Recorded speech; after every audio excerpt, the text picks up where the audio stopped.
Good morning. It is Tuesday, April the 16th. Hope everybody got through tax day. No problem. Really a pretty slow fishing report, especially as it pertains to offshore fishing. I'll tell you what did happen, and I'll be back to do that in just a moment. Red Drum Tackle in Buxton is the oldest complete tackle shop at Cape Hatteras. And being the closest tackle shop to Cape Point, Red Drum Tackle has been welcoming fishermen to Hatteras Island with a wide selection of bait and tackle, skilled custom rod builds, rod and reel repair, expert knowledge and information since 1974. Red Drum Tackle knows how, when, and where to fish. To acquire this fishing brain power, visit them online at reddrumtackle.com. Red Drum Tackle, the oldest complete tackle shop at Cape Hatteras and the closest to Cape Point in Buxton.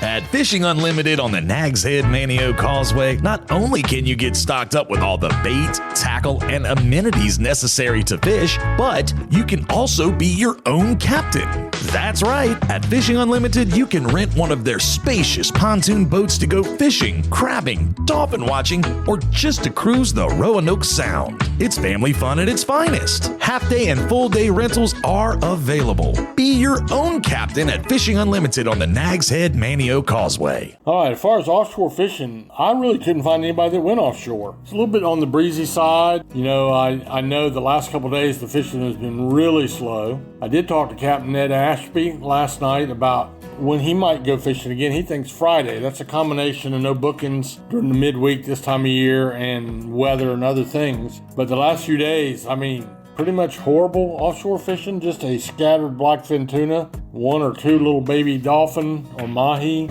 and not much else that I found to report on. We got some tournaments coming up now and a lot more fishing to be done, but this should be the time of year when we're going out there and really hitting 8 to 12 yellowfin tuna to the boat per day and leading up into the limits of yellowfin tuna, which is around 18 or 500 plus pounds of yellowfin tuna if you're lucky this time of year. And going in, if you haven't booked a boat yet, late April to mid-May would be my recommendation for yellowfin tuna fishing. The bluefin tuna season is pretty much over now, so that's what's going on. And by the way, while we're talking about sport fishing, offshore boats, a happy 22nd anniversary to Bayless Boat Works. Yesterday I had the good fortune of having lunch with the crew as John fed everybody, celebrating their 22 years of building boats in Dare County, one of the county's largest employers, one of the fastest growing business, and representing our county worldwide with some beautiful, beautiful world-class boats. Surf and pier fishing held about like it has been. Occasionally a puppy drum. There's been some sea mullets and puffers, sometimes pretty good bite of that going on. Been a few small sharks still, and if you're very lucky, it may be a speckled trout. Again, we had a good crew fishing doing that all over the weekend, but on a Monday and a Tuesday this time of year, you don't get many people out fishing. Our Hampton Roads crowd is going back home and going back to work, but I'll keep you posted if anything changes there, and I will be right back to tell you about sound and inland or freshwater fishing in just a moment.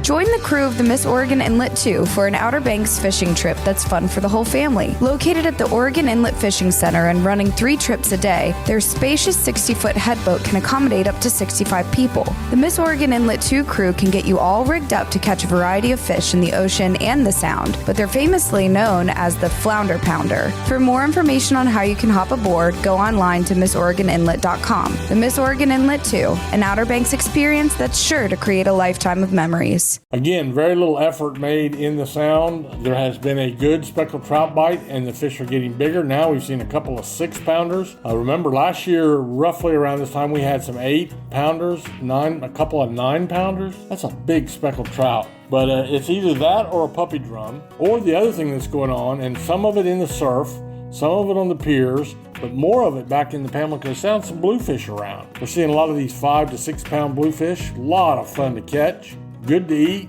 in that size range, as long as you keep them fresh. So that's pretty much it. Not many people out. Really hard to kind of dredge up a report on that, but we've had about a month of good speckled trout fishing. And again, a lot of that is in the brackish water areas where you get the estuaries running inland off the Sound. That's really some of the best places to fish, especially in the area around Swan Quarter, Englehard, Stumpy Point, over in that area. The only other thing I left on today's report is the freshwater report.